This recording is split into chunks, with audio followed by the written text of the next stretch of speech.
Welcome to the Football Courtroom, where we look at some questionable incidents. I'm the judge, and you're the jury. Court is now in session. 1986 World Cup quarter-final, Argentina against England.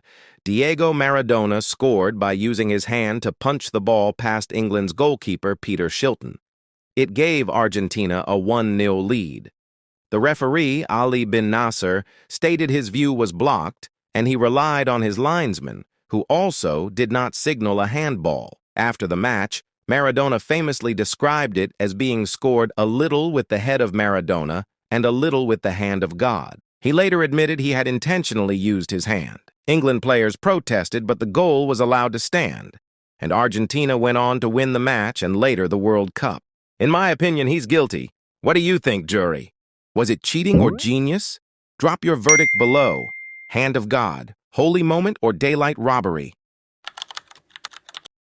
During the 2006 FIFA World Cup final, French player Zinedine Zidane headbutted Italian player Marco Materazzi in the chest. The incident occurred in extra time after Materazzi made insulting comments about Zidane's sister, which led to Zidane's red card and subsequent expulsion from the match. This headbutt was the final act of Zidane's professional career, as he retired after the match. Zidane's head had more impact than France's attack that night. Unfortunately, he's guilty of assault, but emotionally, we all get it. In the 2014 FIFA World Cup match, Luis Suarez bit the shoulder of Italy defender Giorgio Chiellini during a group stage match that Uruguay won 1-0. The referee, Marco Rodriguez, did not see the incident and took no action against Suarez. However, FIFA opened disciplinary proceedings after the match, using video evidence to investigate the incident. Suarez denied biting Chiellini, claiming he lost his balance and hit his face against the defender. A FIFA disciplinary panel concluded the bite was a deliberate and intentional act without provocation.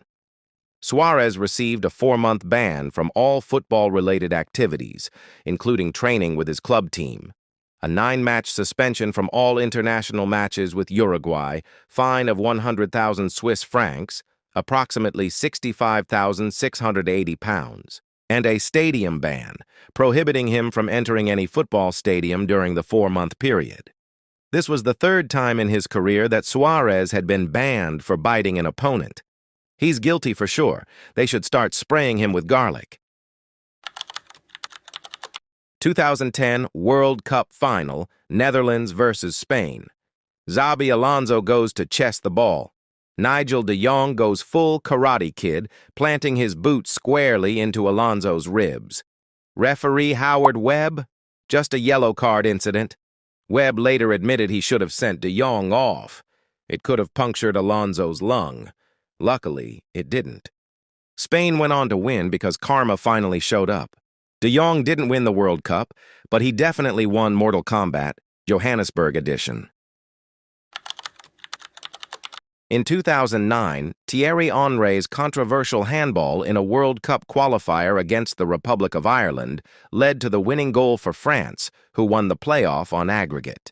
During extra time, Henry illegally used his hand twice to control the ball before assisting William Gallas for the goal that sealed France's qualification for the 2010 World Cup, which eliminated Ireland from the tournament.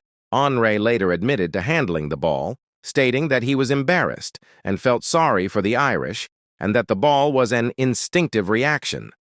The Irish team and public were furious, and the Football Association of Ireland, FAI, requested that FIFA either replay the match or allow Ireland to participate as an additional 33rd team.